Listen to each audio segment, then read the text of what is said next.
The July 13, 2026 MSD of Wayne Township Board of Education and regular board meeting is called to order.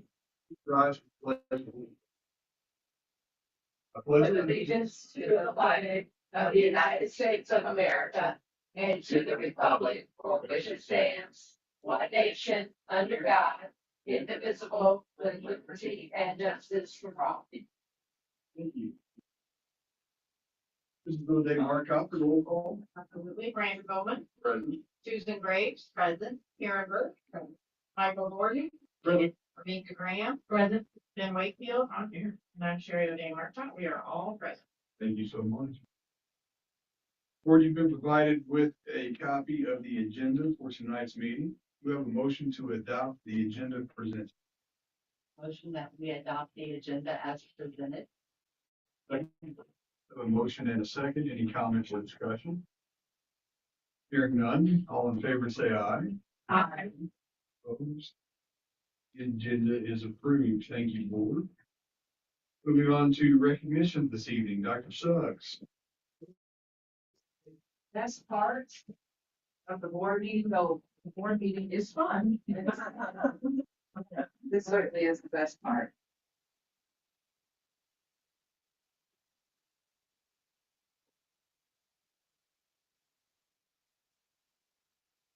Great schools don't happen without great communities, and great communities don't happen without great schools. Tonight, I'm excited to recognize our July recipients of the Wayne Way Volunteer Award, which honors volunteers who go above and beyond to support our students and school.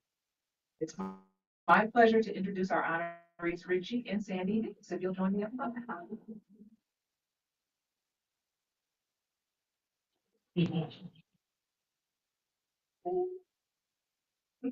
Hi. So since 1981, Richie and Sandy Hicks have embodied We Are Wayne.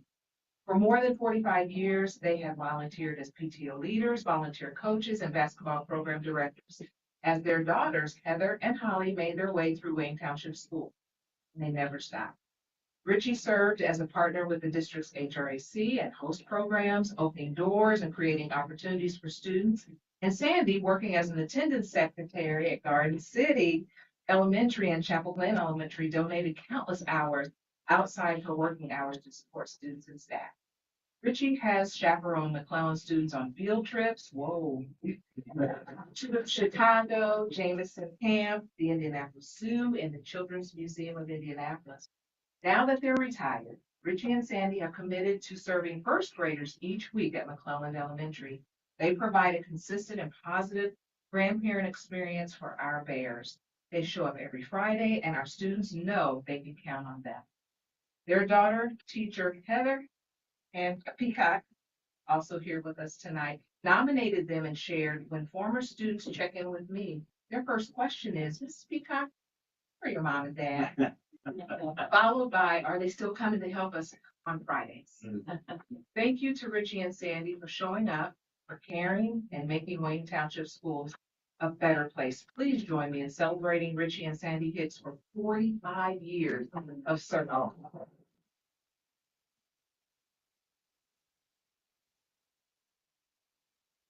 We have this plaque to memorialize your recognition. Which we look in your picture.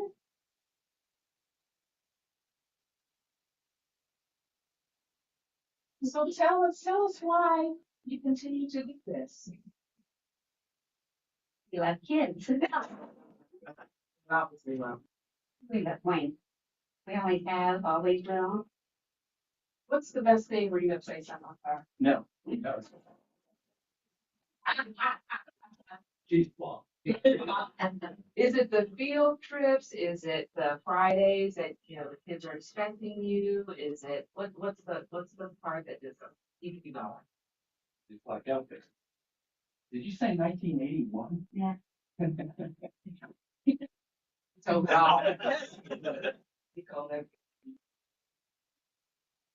so we just can't say how much we appreciate you, our children. Thank you for your service. Thank you. Yeah.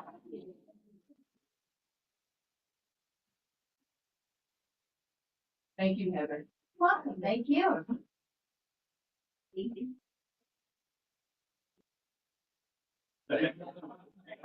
Thank you. Thank you.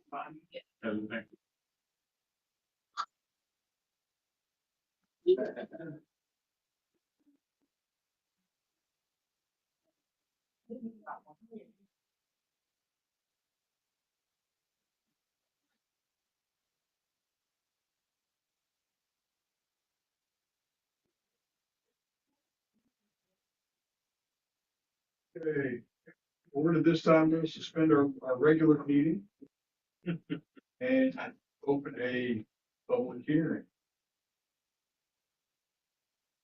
The next item on the agenda is for the board to hold an additional appropriation hearing on the proposed bond proceeds. Notice of this additional appropriation hearing was published as legally required. We'll now open the public hearing. We ask that you state your name and address, limit your comments to the proposed additional appropriation of bond proceeds, keep any comments to 3 minutes, and avoid being repetitive if possible. Is anyone interested in speaking? Okay. We will now close the hearing and reopen the regular meeting. We do have a couple action items. Dr. Samuel, I apologize. I just want to make sure we're moving to the next agenda item. Okay. But thank you, Mr. President. This is a little bit unique. It is the final component of our capital project funding for this year.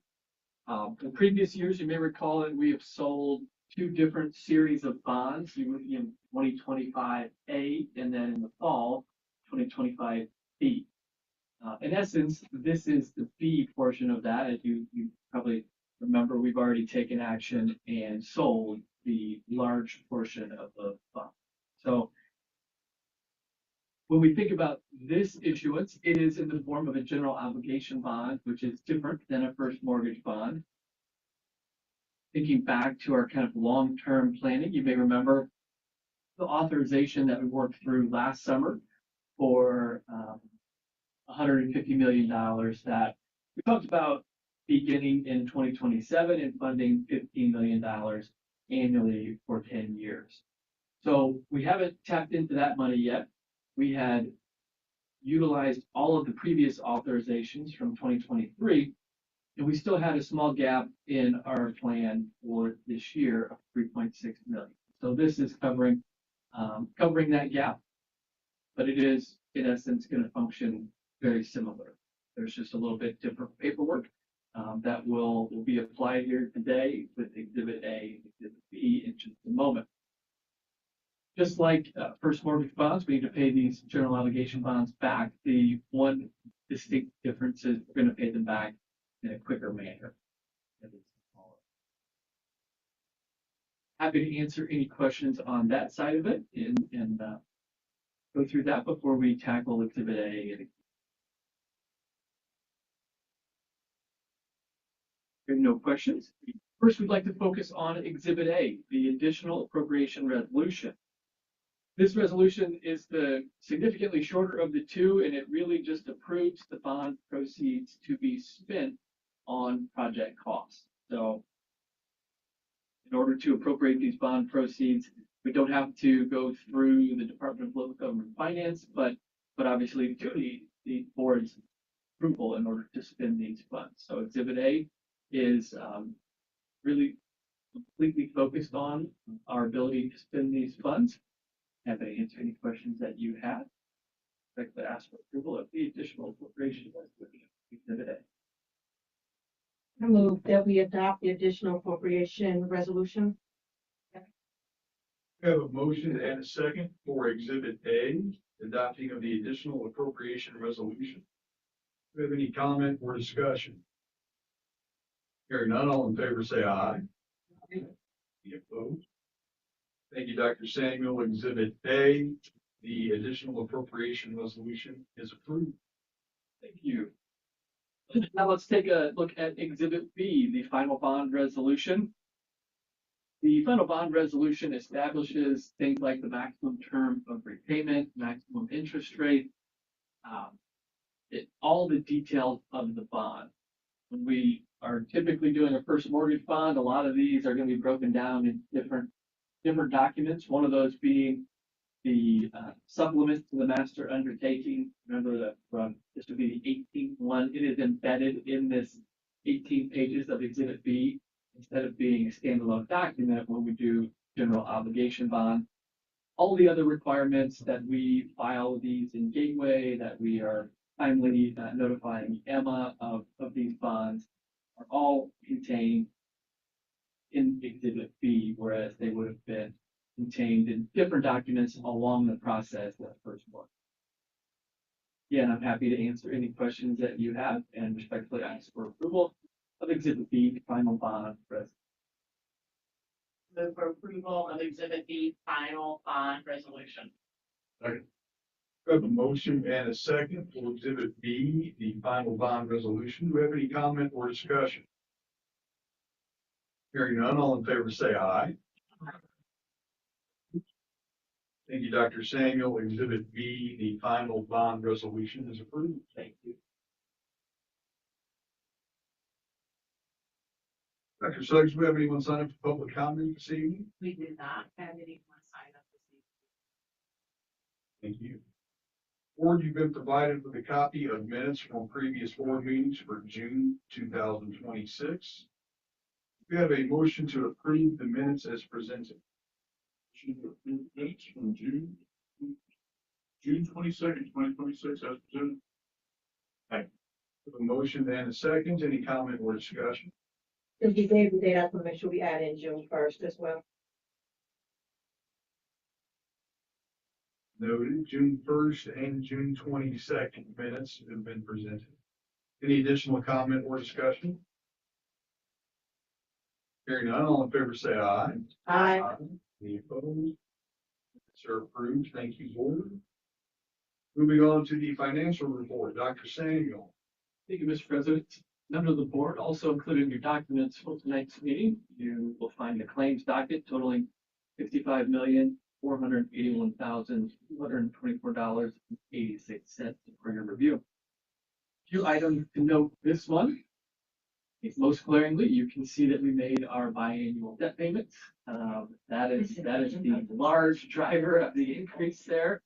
That $21 million, we make those payments in June and December, and got those payments out the door as scheduled before we went on shutdown. It's always a stressful moment, but triple check with everybody in the business office. Have these gone out before I leave? Yes, they have. Good. I can go. The other thing is just the timing of our meetings. If you remember in June, we talked about how we'd only captured one payroll because that meeting was June 1st, which gave us, I think, 3.5 weeks between meetings. Then we went June 1st all the way now to July 13th. So we've captured 3 payrolls. So that's why you see those increases in operations, education, and referendum. But as always, I welcome any questions that you have and respectfully ask for approval of the financial report as presented.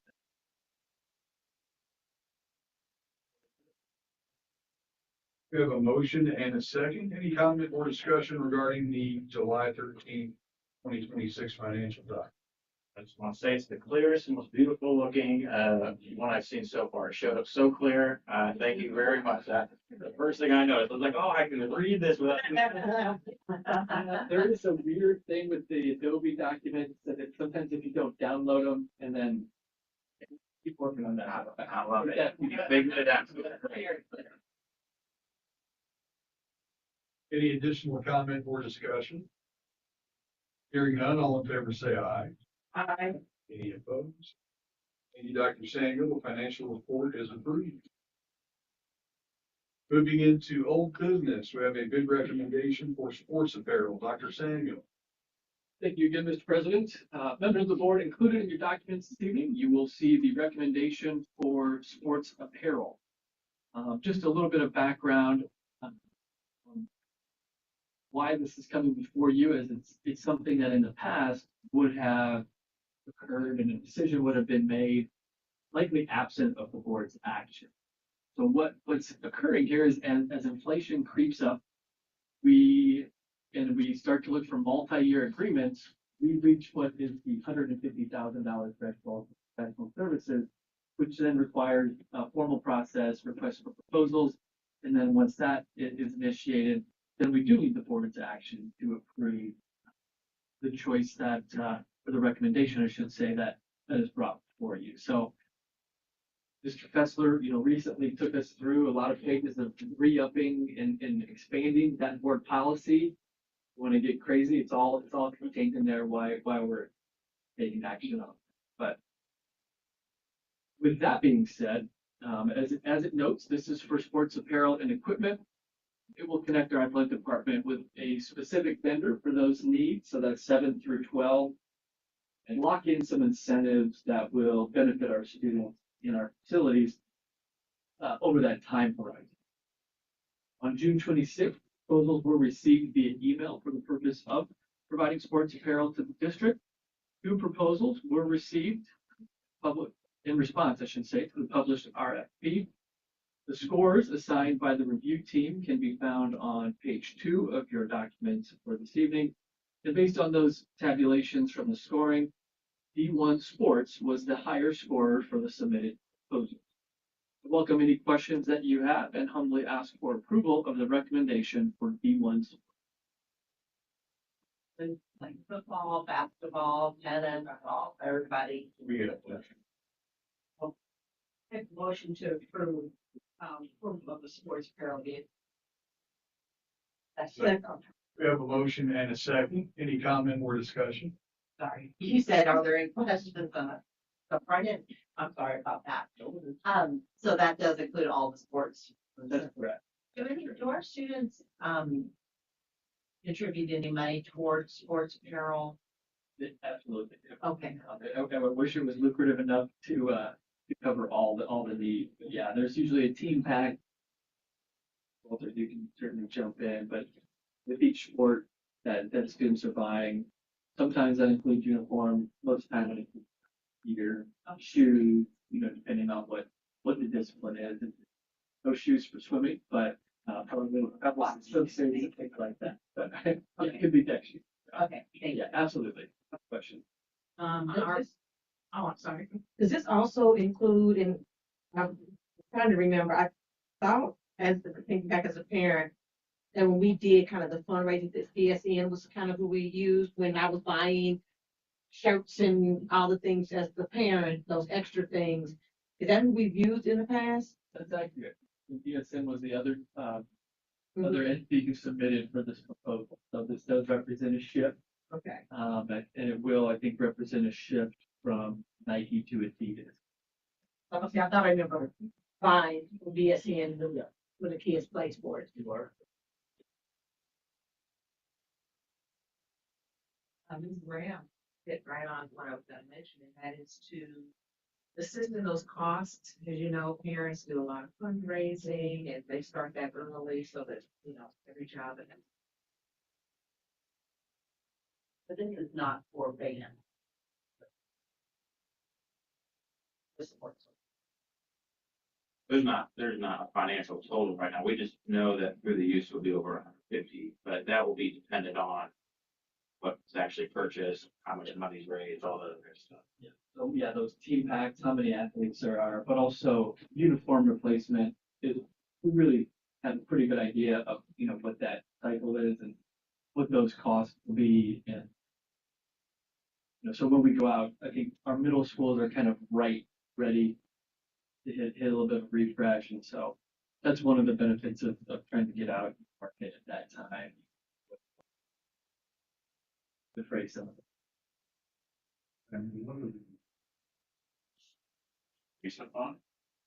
So the technical proposal and then the cost proposal. So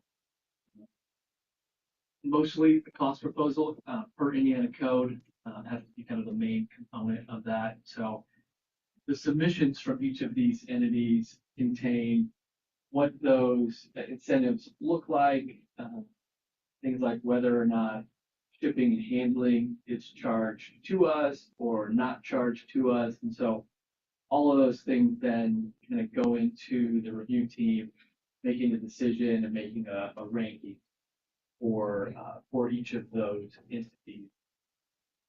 Then does that answer enough of your question? First I looked at that, thought, why are we going with the more expensive one? And then I think, wait, no, those are points. Yeah. It is a little bit of a foreign process, because whenever we do these, I have to have a short meeting and walk everybody through what they're doing and how, you know. The evaluators. Sorry. The evaluators. So we've been our athletic director, high school principal, assistant athletic director, and myself.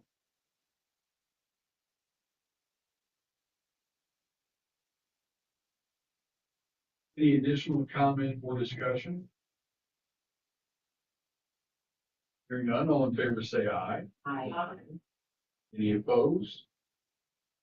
Thank you, Dr. Samuel. The bid recommendation for sports apparel is approved. Thank you. Moving on, we have another bid recommendation for bus equipment, Dr. Samuel. Thank you. Yeah, Mr. President, members of the board, another document for you this evening is the recommendation for bus equipment. Just like our last recommendation, a little bit of nuance. It's that $150,000 threshold that brings this for you. This one does have, as it says, some equipment.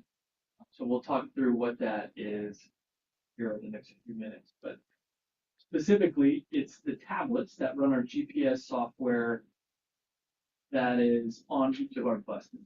So that is, we have a sub bus driver, for instance, they can pull up that route, and it's going to provide real-time data for those turns and where they're at on the road. It is also what powers Here Comes the Bus app for our families. I think that's the biggest component of what we provide there. So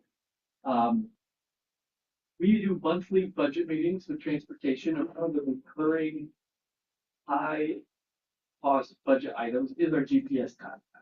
So with tablets coming up again, we went out to market and we were able to reduce our monthly cost on GPS by about $2,000. So saving about $24,000 a year with this contract that we would bring before you, or proposal that we bring before you.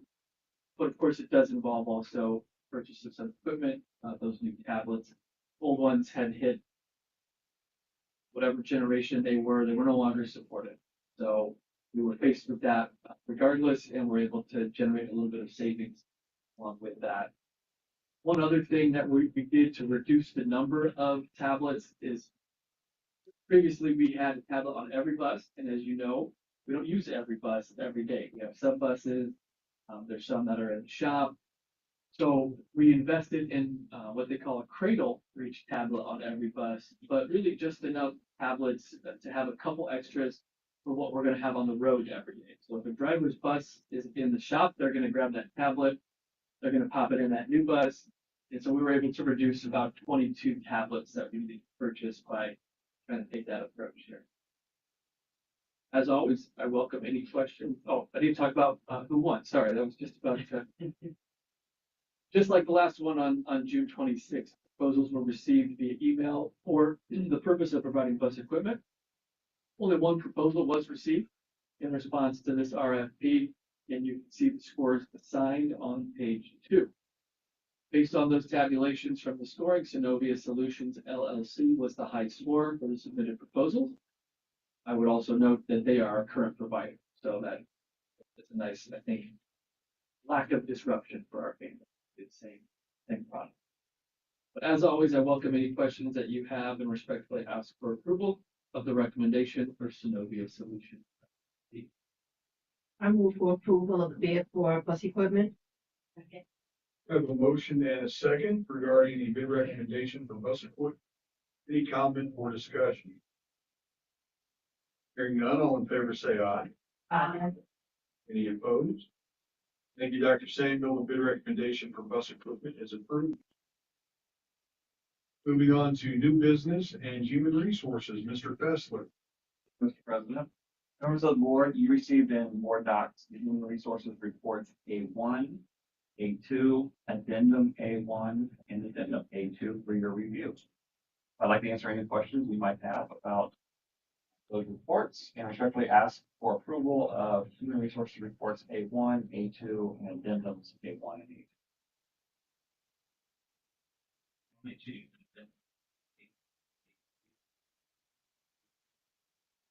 A2. We have a motion and a second. Any comment or discussion regarding the human resources report? Hearing none, all in favor say aye. Any opposed? Thank you, Mr. Fessler. Human resources reports are approved. Moving on to donations, Dr. Walters.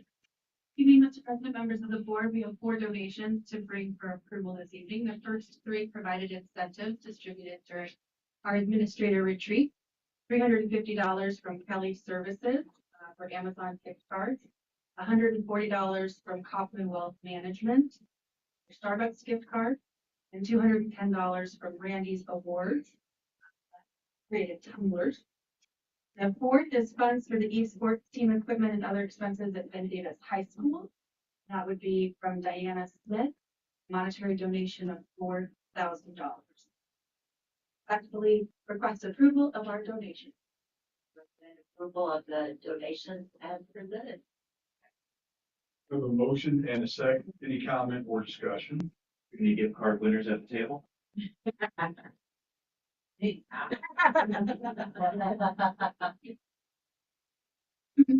additional comment or discussion?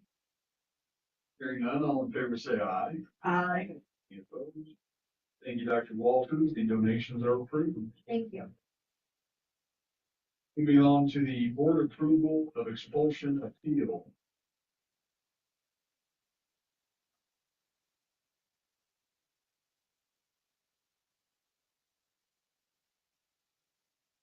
Board will have a recommended action, need to approve the expulsion findings determined by the board from an expulsion occurred on June 22nd, 2026 by written submissions of both parties.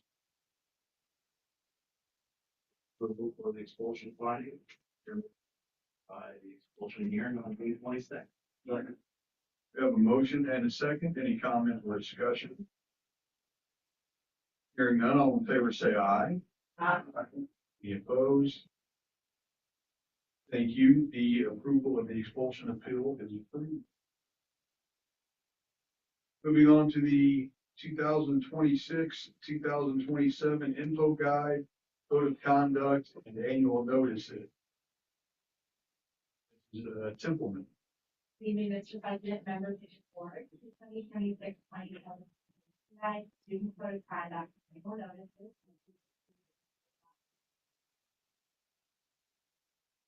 Most of the updates are minor edits, but I wanted to briefly highlight a few. The new superintendent's message is included from Dr. Seth.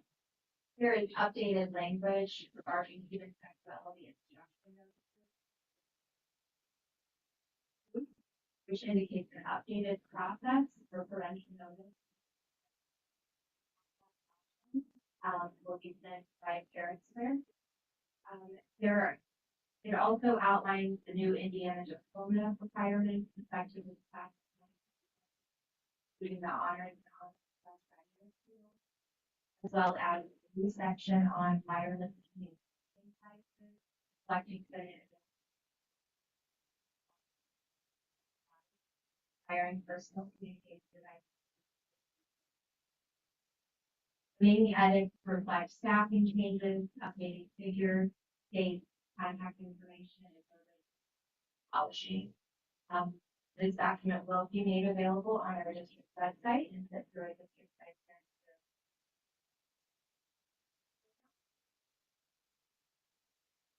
This time, I respectfully request your approval of the 2026, 2027 guide to the code of conduct. I move for approval of 26-27 info guide, code of conduct, and annual notices. We have a motion and a second. Do we have any comment or discussion? My email is listed here is Benjamin Wakefield. And Oh, okay. Also, I'm last, but yeah, I'm saying. Maybe you should go back first. Latin of Adams or something like that. No, but border. It's not, Finally, we lost the landline, so, oh, I know.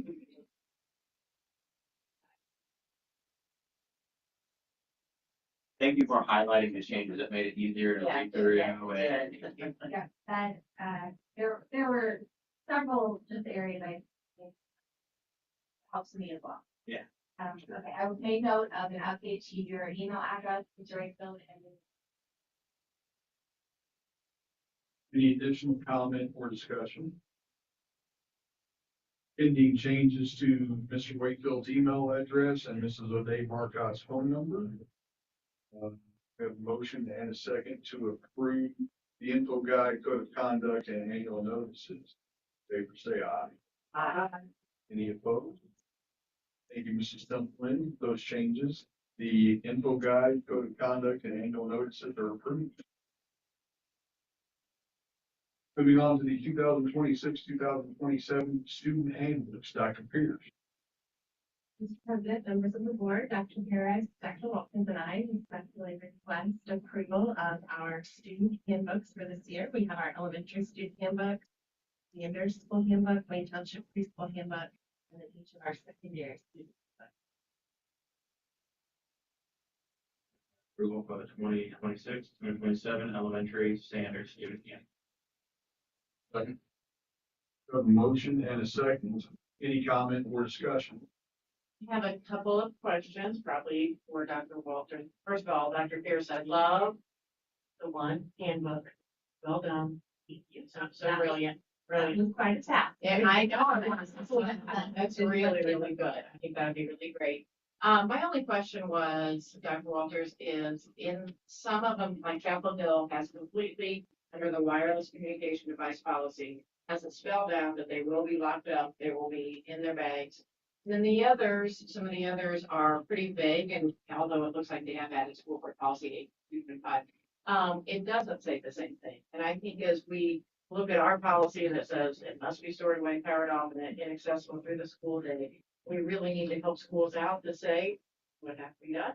I haven't had many questions from parents, but those are two of the questions that I've had about that, how we're going to do that. I thought that Chapel Hills was very clear as it is, and I do know that if we allow for students to use it at the teacher's discretion, but I think if we leave it that vague, it gives lots of wiggle room in just to answer the question about what we're going to do about the policy. So I don't know how. Absolutely. I will also say I completely agree about the one elementary yearbook. Yes. It is a task that we will take on in secondary this year. However, the nuance of 7th and 8th and then the transition, but I do think for clarity's sake, to your point, there's absolutely some continuity that we can make going into that for the district-wide pieces. What I will certainly do is say in practice, the principals have a complete plan for rollout. We have a lot of impact information as students transition to the new sort of legality.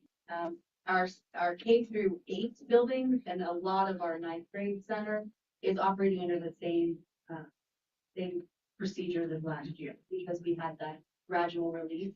Ben Davis will be the school that will really have to hit this hard to disrupt students in what they presume their free time, which is always or cafeteria. So I can say in practice, we have clarity going through. We've updated that with the board policy across the board with the secondary. And then I anticipate with that alignment for next year, we'll be able to capture a lot of that. Isn't it the law that we already have to do it now? Oh, yes, and our board policy is that they have to be put away. Okay, yeah. So and I know it's listed in the code of conduct, shouldn't we list it also in that clearly in the handbooks as well? I can definitely align that specific piece with the building in the 7th-year standpoint. I think that makes sense, just because I think it's the questions that we're going to get will be really clear if we say, you know, it's in policy, it's in the student handbook, and because I think this is, I mean, I get what it says, and it says but it's pretty vague, and I think as Chapel Hill put it in there, it just spelled it out, and I was like, okay, that's great, that's easy enough. So I guess what I'm asking is, can we put that in everybody's hands? And are they ready to do that? Oh, art. Oh, yeah. In fact, is we have actually just went through, if I may, Dr. Sykes, have that, the sort of look up philosophy that the really encourage students to lean into the cognitive and the social skills that this law allows them to lean into during school. And of course, have conversations with students about those one-off situations where they might feel that they need. Well, and parents too. Yeah, I know that there's. But this is not Wayne's, this A couple of other things I would add, we have, and Dr. Walters was very instrumental in putting these together, but we have two graphics that are really plain, that are gonna go out. One addresses the law process, and the other one really is practical in terms of how it's implemented in the schools, where are the places you put your phone, you leave it at home. If we have a picture of a home, you can leave it in your car, picture of that, book bag, just to help our students and our parents understand. The other thing, our administrative staff, I feel like they've done a really good job, is the progressive discipline that they work through with our teachers. Because that's where, if we hear anything about it, it's gonna be at that classroom level, under supervision. And so really helping our teachers understand, and it is at primarily at the high school where we're gonna help the students. and help the teachers. And people, that's right. Trying to be able to get them to that connection. And ninth grade center looks really good. And the request access to the secondary, is able to get access to elementary, to Sanders and the preschool, but not able to access.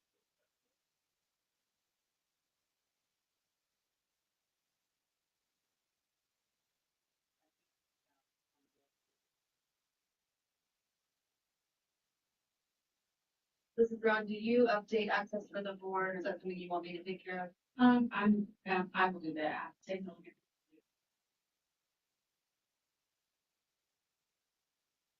Thank you. Thank you. Any additional comment or discussion? Hearing none, all in favor say aye. Yes. Any opposed? Thank you, Dr. Walters, Dr. Peters, and Dr. Harris.